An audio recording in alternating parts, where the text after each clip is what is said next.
Hello everyone, my name is Eddie Bolen. I'm the pastor at Midway United Methodist Church. I'm also the pastor at Edgewater United Methodist Church. I want to thank you so much for taking some time and for watching this video. This video is going to be a sermon that is called Resurrect Your Life, the Power to Suffer. And the text is going to be Philippians chapter 3, two verses, verse 10 and 11. I'll be using a translation of the Bible called the New Revised Standard Version. And I do want to let you know that if you are at all interested being a part of a worship service, you're invited to come and be a part of the worship service at either Edgewater or Midway United Methodist Church.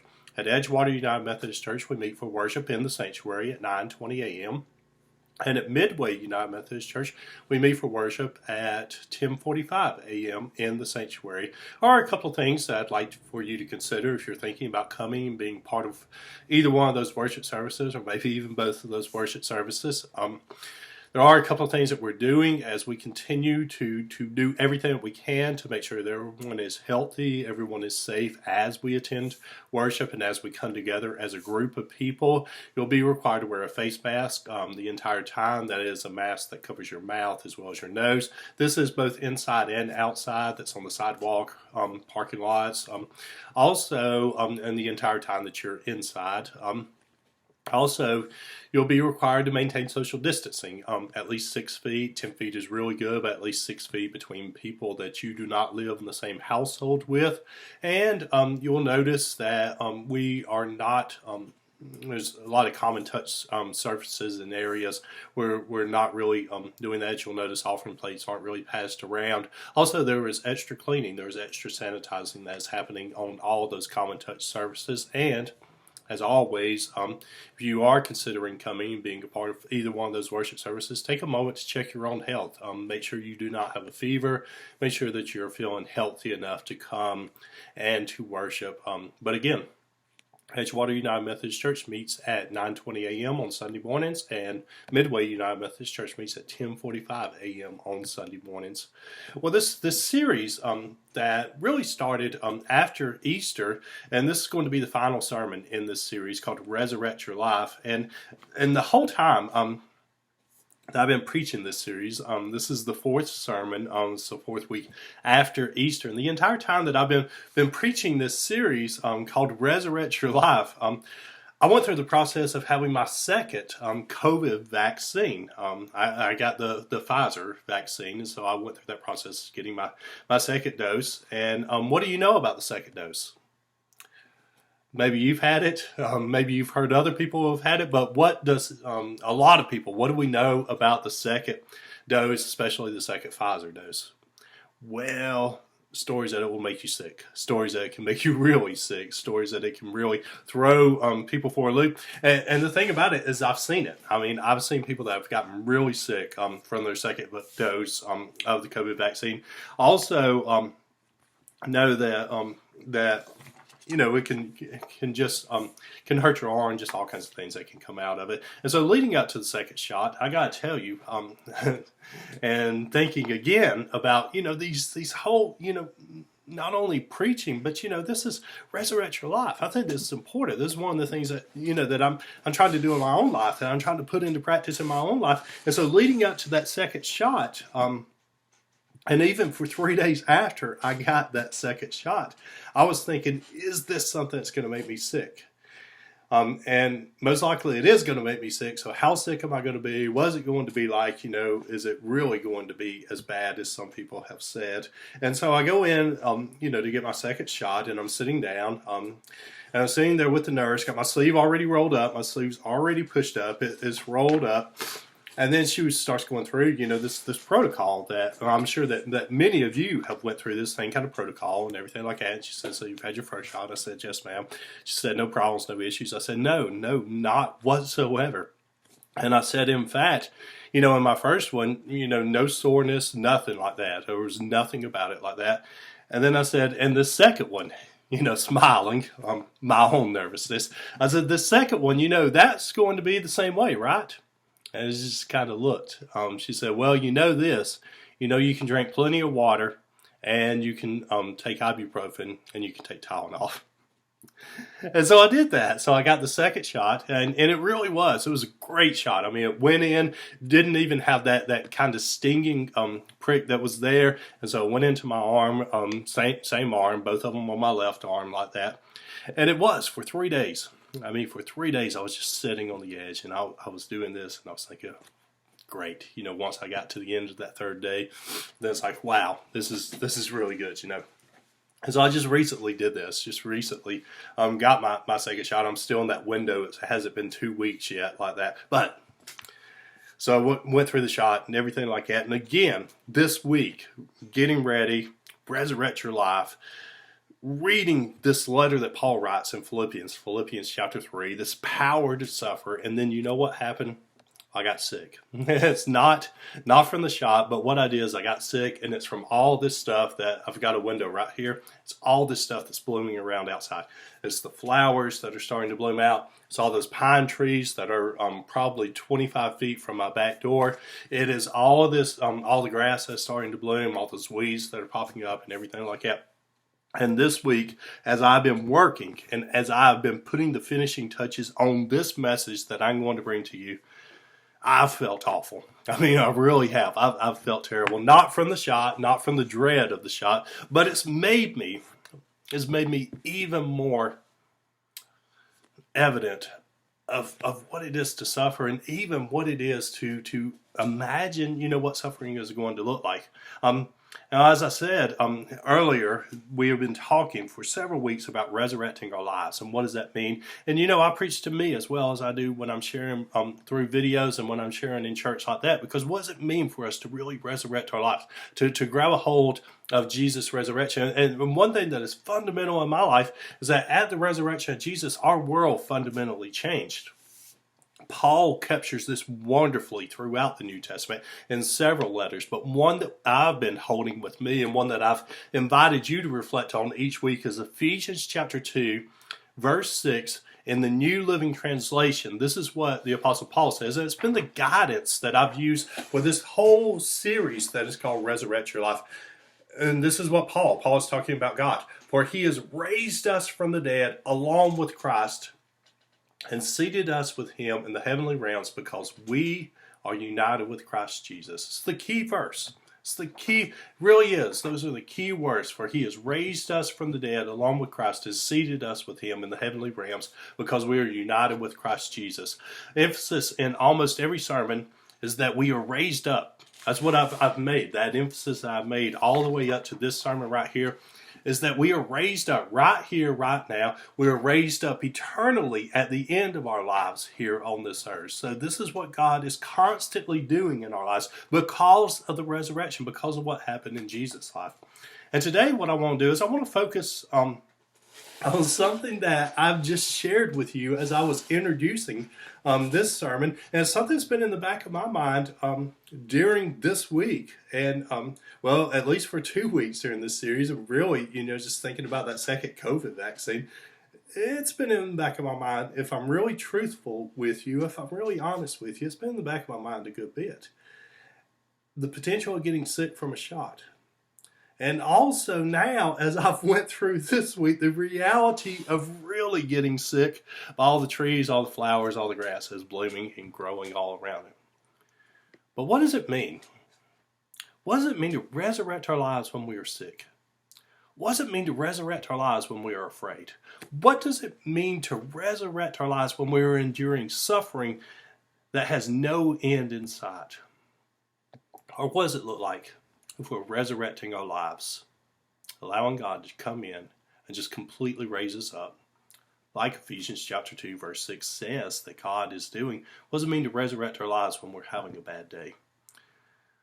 Well, that's what we're going to do. We're going to focus today on resurrecting our lives in the midst of those bad days, in the midst of sickness, in the midst of pain, in the midst of fear, in the midst of what the big umbrella term is, in the midst of suffering.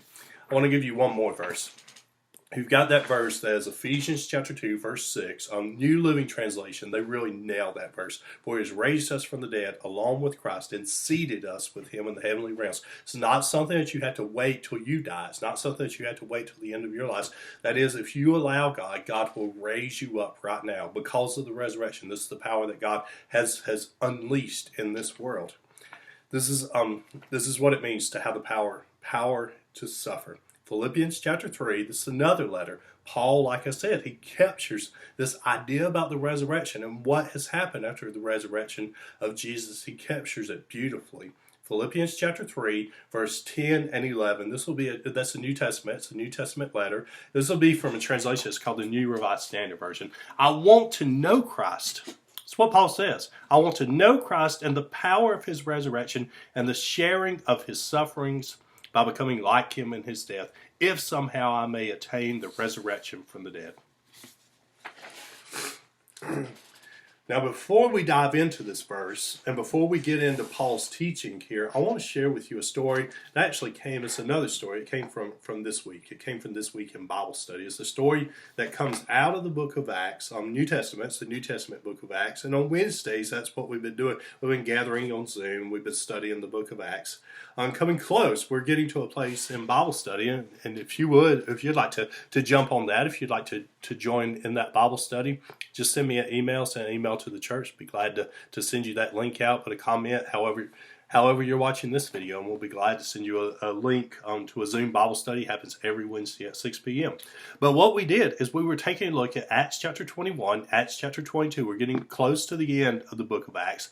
And what Paul, the Apostle Paul, the one who is writing those words in Philippians, I want to know Christ, the power of the resurrection, and the sharing of his sufferings by becoming like him in his death. So those words right there that Paul is writing, Paul is preparing to go to Jerusalem. He's preparing to go to Jerusalem, and people are beginning to speak up to him. People are beginning to warn him that he's going to suffer when you go to Jerusalem. They say, Paul, you're going to suffer. You're going to face some hardship when you go into Jerusalem. And in Acts chapter 21, Agabus, a prophet comes down to see Paul, filled with the Holy Spirit. This is what Luke tells us. Luke is the author of the book of Acts. But Luke tells us that Agabus is filled with the Holy Spirit. He comes before Paul, and before Paul is about to get on the ship that is going to take him to Jerusalem, Agabus comes, and he takes Paul's belt away from him. Paul is wearing a belt. Agabus grabs his belt, and what he does is he begins to bind. Agabus begins to take Paul's belt off of his waist, and Agabus begins to wrap that belt around his hands, around his feet. And he says to Paul in Acts chapter 21, as his hands and as his feet are bound, he says, this is what's going to happen to you if you go into Jerusalem, Paul. And that is exactly what happens.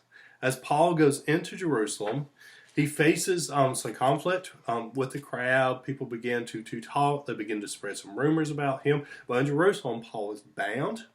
He is placed in the stocks, and he is almost beaten to death. And Paul says, he says, I am willing to be bound in Jerusalem and willing to die in Jerusalem. That's what he tells Agabus. He says that to Agabus before he even gets on this ship. And what Agabus says is going to happen to the Apostle Paul, this is exactly what happens to him when he does come into Jerusalem. But Paul says this, he says, I am willing to die in Jerusalem, I am willing to be bound in Jerusalem, and he says, I am willing to do both of those, that whatever happens to me, I am willing to do that because of Christ. As Paul writes in this letter to the Philippians, actually to know Christ is risen and living.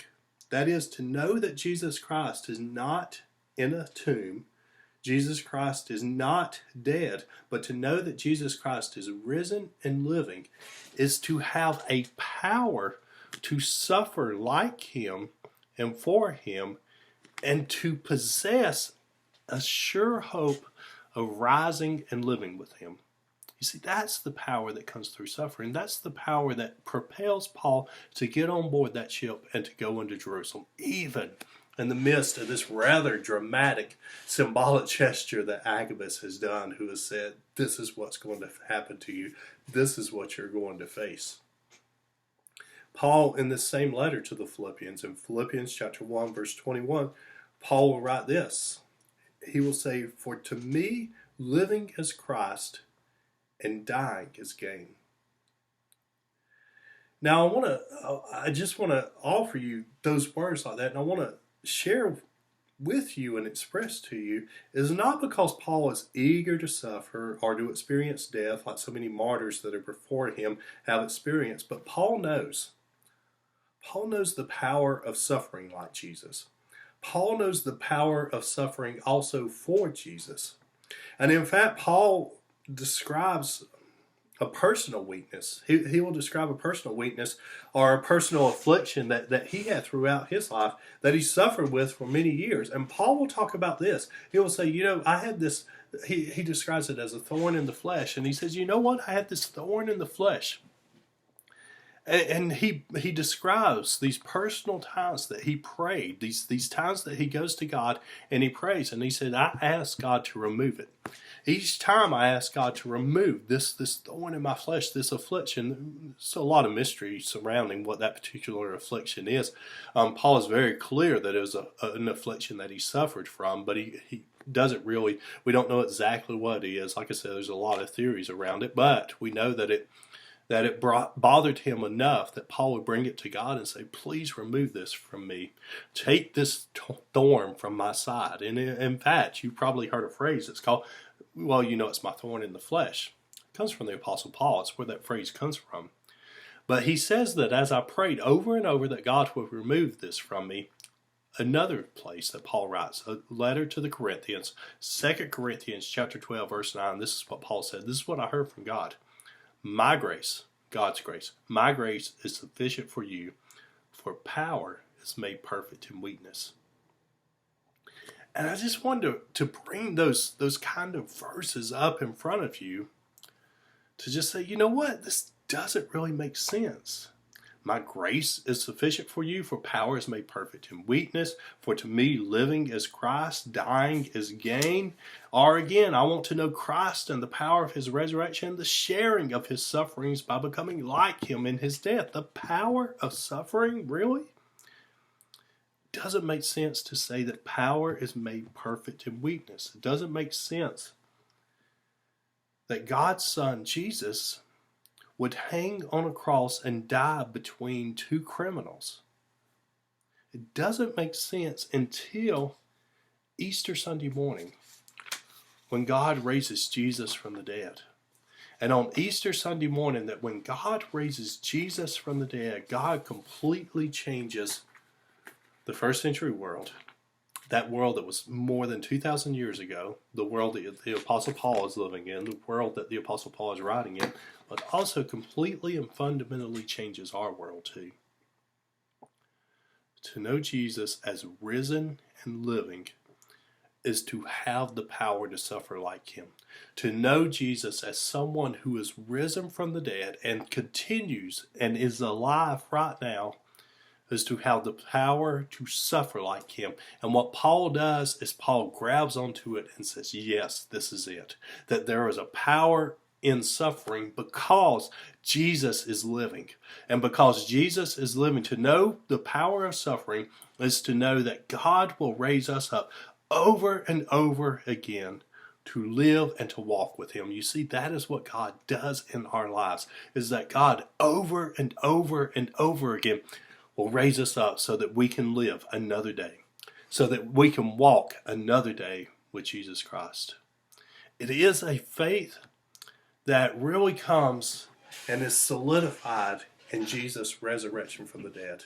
It is a faith that even thousands of years before Jesus ever walked on this earth, thousands of years before Jesus was risen from the dead, it is a faith that God began to speak into the hearts and the minds and the lives of people in the ancient world.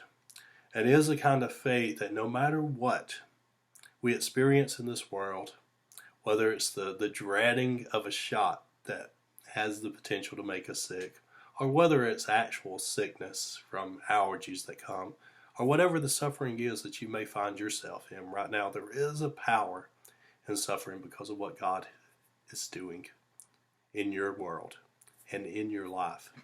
Is that God is continuously raising you up.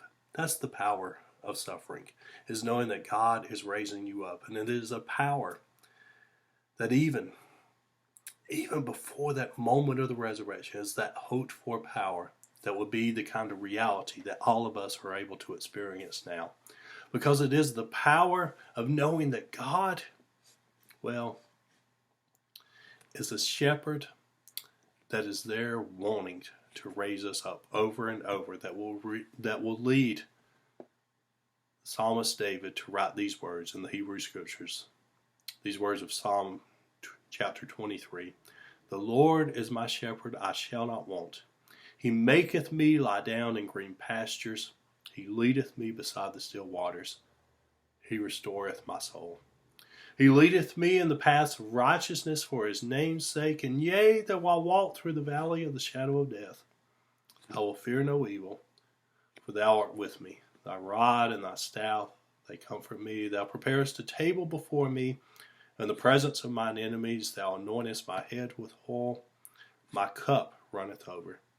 Surely goodness and mercy shall follow me all the days of my life, and I will dwell in the house of the Lord forever. That is the power of suffering. That is the power that comes from suffering in this world, is knowing that God is with us, that God's rod and that God's staff is comforting us right now and at this moment. And so I do pray that you are experiencing the power that comes from suffering, the power that God has that in the midst of suffering to raise us up over and over again. Because Christ lives, we also live. Well, I pray that you do feel this in your life. I pray that in your most enduring moments of suffering, I pray that you feel God's power raising you up in the midst of that. A power that the Apostle Paul reminds us that comes oftentimes in the form of grace. And may you, as you live into this power, may you continue to bring truth to those words. I want to know Christ and the power of his resurrection and the sharing of his sufferings by becoming like him in his death, if somehow I may attain the resurrection from the dead. Well, thank you so much for watching. I pray that this is a blessing for you, and pray that these words are life-giving for you. May God's blessings, may God's peace be with all of you, both now and forevermore. Amen.